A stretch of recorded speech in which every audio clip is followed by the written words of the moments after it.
let you go ahead.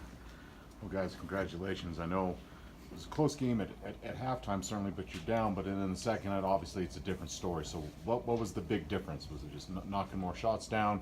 No, they didn't shoot it real well. What was the big difference in the second half? It was mainly just the intensity that we had on the defensive end. I feel like we did a great job running their curries, their shooters off the line, and we tried to limit as much open layups and dunks as possible. You know, try to have them take tough twos, and whenever they take those tough twos, rebound the ball.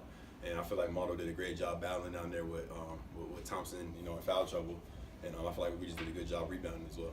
Justin, you were in foul trouble too, Yeah. but it didn't. You know, you came back in the second half, and even though you picked up a third one, does that change your game? I mean, I know you're a veteran, you play a lot, but yeah. does it change it a lot? I mean, you know, when you have a lot of fouls early, you definitely want to play smarter on defense to where you don't want to pick up a cheap one. But even in the first half when I picked up those two, my team did a great job of, you know, staying in the game. They were continuing, you know, to make the right plays. You know, they were continuing to make the right shots, and they were making those shots. So, you know, I have my confidence in the team, even when I'm off the floor, and you know, they really stepped up. Hunter, you guys and even Alan have talked about staying engaged defensively for 40 minutes. Why was that different tonight? What was different about that tonight?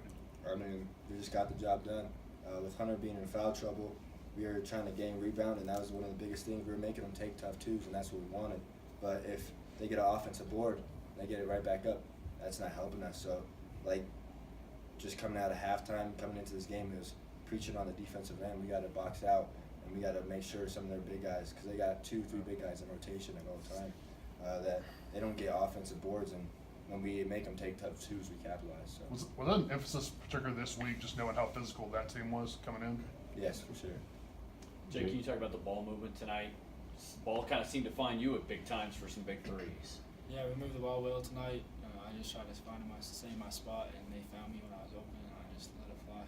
Did it feel any different, Jake? I know the last couple of games you hadn't shot it real well, and I know before the Northern Colorado game you took a shot to the head. Was anything different? Did you just feel better, or was anything different for you tonight? I think I took better shots this time. They found me when I was open, and I had my feet set on most of them, and when I have my feet set, I'm a pretty good shooter.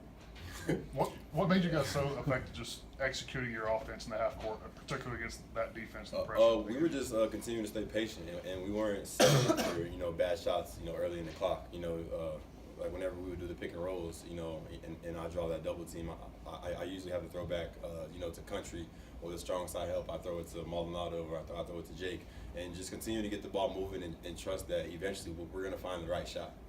A lot of times, a physical team like that can intimidate the other team.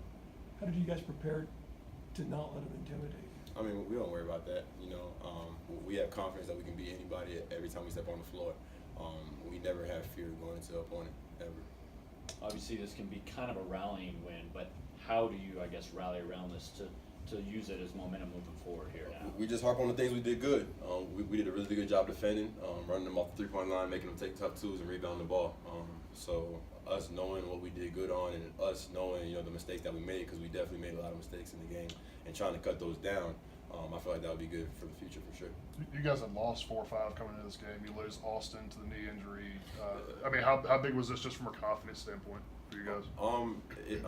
I guess you could say it was pretty big, but you know, before the game, our weight coach, Coach Marcus, you know, he was just like, let's just go out there and win this for Austin Mueller, because I mean, he literally just tore his ACL yesterday in practice, and with the injuries and all the you know, bangs and bruises that we've had, that's kind of like the last thing that we needed.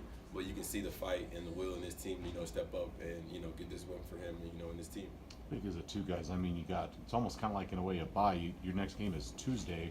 Get some time, Hunter. I know with your back issues and everything, is it kind of a good time for I know you'll practice and work on, so is it good to have a little bit of time off before your next game, I guess? Yeah, no, it's definitely, I think 6 days, those 6 days are going to be getting me back to 100% with Dallas, a lot of treatment and stuff, but it's definitely going to help out, and then I think after that we have another break. I think we got like 8-9 days, but no, it's definitely going to help from the standpoint of getting back to 100% with my back and stuff, but I think at the same time it's going to be a great amount of days for us to get to work and remember what Coach Edwards has been preaching this summer, and just get back on the court and just go hard. So What's been the cause of the back problem? They said it's not a disc or anything, right? Just a muscle No, thing? yeah, it was a disc. I had a bulged disc down near my S1, my sacrum, so that was causing some nerve issues and then some spasms. So they went in and gave me a shot, I think 2-3 days ago. So that should be taken care of and I should be fine. Good.